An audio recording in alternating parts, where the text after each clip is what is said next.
after over 2 years in prison without incident, Tory was stabbed 14 times just days after a major national news outlet reached out to Megan Pete's team, Kelsey Harris, and former DA George Gascon about a story on new evidence in this case.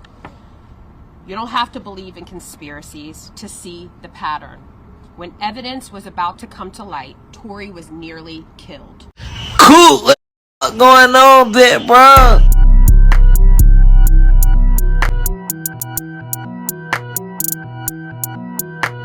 Hey, what's good with the squad? By now, you probably heard of the reports that Tory Lanez was stabbed in prison 14 times by this chihuahua-looking dude. Nearly losing his life, his health status went from critical to stable condition, meaning he definitely will survive this attempted assassination. If you paid attention to that first clip, you know why I say that. Not necessarily accusing Rock Nation of having a hand in this, but someone, whether it be out here in the free world or in the slam, wanted him out of here. If you know anything about jail, you know it's heavily divided by race. Gang affiliations do matter, but not when it comes down to riots. The person that looks like you will most likely have your back when it all goes down. Allegedly, Tory has been making the most of his time, becoming acclimated to his newfound circumstance. Not wanting to go to PC, he has chosen to stay in Gen Pop programming, showing that he isn't scared to be around some of the prison's most dangerous inmates. They say he has been using his money to help most of the brothers in there, which will certainly elevate his status. Also possibly make him a target by those that are against, let's say, the people. But this is not what this video is about. This is about newfound evidence that would prove his innocence. Ever since the allegations first came out that he shot MegtheStallion, Tory has never wavered from his stance on him being not guilty of shooting Meg. We know it was a wild night that started off with him, MegtheStallion, and her friend Kelsey that went from Kylie Jenner's place to the now infamous car ride home that led to the shooting. Meg said she was shot by Tory, but Kelsey's bodyguard remained silent on what really went down up until today. Not long ago, Unite the People was approached by a gentleman named Bradley James. Mr. James informed us he was working as the bodyguard and driver for Ms. Kelsey Harris during Mr. Peterson's trial. As such, he was in close proximity and he had privy to conversations she was having with her husband and others. Mr. James informed us he was not under a non-disclosure agreement or a confidentiality agreement and was free to speak with Unite the People, and that he was doing it because his conscience would not let him not speak and leave a man in prison for something he did not do.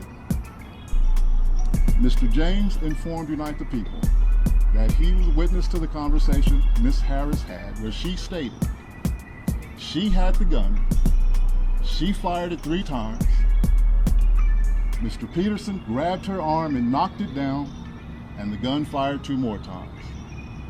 In essence, Mr. Peterson never shot anybody, never even touched that gun, never fired the gun. This statement aligns with the statement of the only non-party witness to the case, Mr. Sean Kelly, who at trial testified he saw 2 women fighting, 2 men break up the fight, 1 man grabbed the other one's arm. Gunshots came from the passenger side. Passenger side is where Ms. Harris was sitting. This further iterates that Mr. Peterson did not shoot Ms. Pete, did not shoot at Ms. Pete, or did not assault Ms. Pete. It's just another irregularity in a list of irregularities in this case. For example, there were 3 potential suspects in the car that night, and yet the only DNA sample was taken of Mr. Peterson, even though unknown DNA was found on the gun. Why wasn't Ms. Harris's DNA taken? Or was it taken and the information simply never given to the defense? Why wasn't the driver of the car, Mr. Jaquan Smith's DNA taken? Or was it taken and again, simply not given to the defense? Hey, who is Kelsey to have a personal bodyguard anyway? No shade, but I'm not familiar with why she would need one.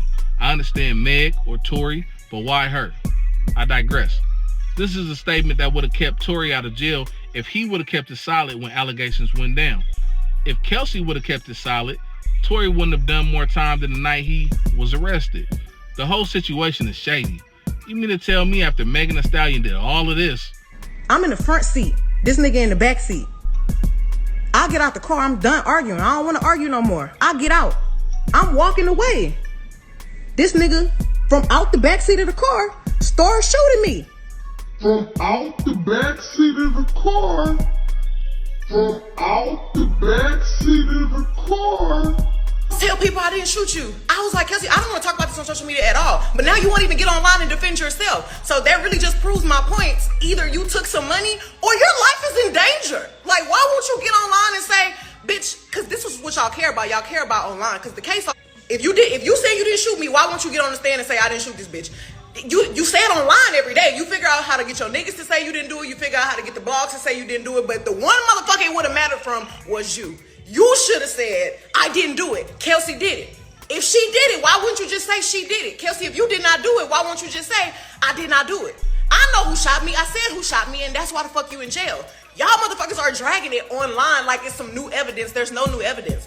Motherfucking witnesses went missing. Why? I wonder why the witnesses went missing. Did y'all pay them? Why y'all showing up now? Why y'all showing up? It's about to be 2024. Y'all still... Argument in the car? It was an argument because I was ready to go and everybody else wasn't ready to go. But that's like normal friend stuff. Like, we fuss about silly stuff all the time. But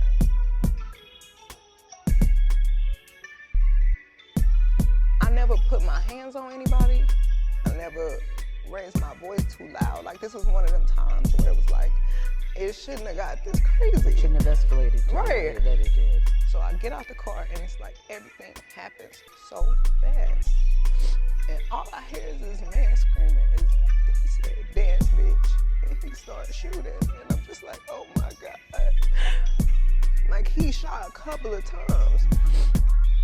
And I So was is so he scared. in the car, shooting from the car, Megan? He is standing up over the window, shooting. And I didn't even want to move. I didn't want to move too quick. Like, cause I'm like, oh my God, if I take the wrong step, I don't know if he can shoot something that's like super important. I don't know if he can shoot me and kill me. Like, were you afraid for your life at that time? I was really scared because I had never been shot at before. Yes, bitch, I lied to Gail King, bitch. First of all, I didn't know that bitch was even gonna ask me about that shit. Bitch was always gonna talk about the shooting. Why'd you ask me about fucking Tory? That's not what this is about. Even if I was, I fucked this nigga like once, maybe twice on a drunk night. Bitch, you kept catching me out of my fucking mind. The man is actually innocent? I feel like the whole situation was capped when Meg said he shouted "Dance B" while shooting at her feet. Man, that's fresh out of the classic movie Harlem Nights, one of my all-time favorites. Hearing that made me believe at worst she's over-exaggerating. We heard the call he had with Kelsey from the county that night. You know, the one that made him sound and look a little guilty? It almost sounded like he was confessing, but the only thing he was actually guilty of was smashing friends. The whole situation is messed up. Yes, Tory could have told the truth and said Kelsey shot at Meg. Had he done that, you know how this rap game goes. He would have been labeled a snitch. So him actually not pointing the finger at her was admirable and idiotic, unfortunately. The new question is, how long will it be before he is released from prison? If this bodyguard is telling the truth, now some nearly 3 years later, surely he should be set free, right?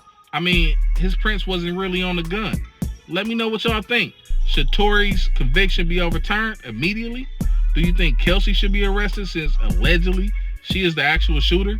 Should Meg face punishment for her false statements and lying under oath? Drop your thoughts in the comments. I'll get at you on the next one.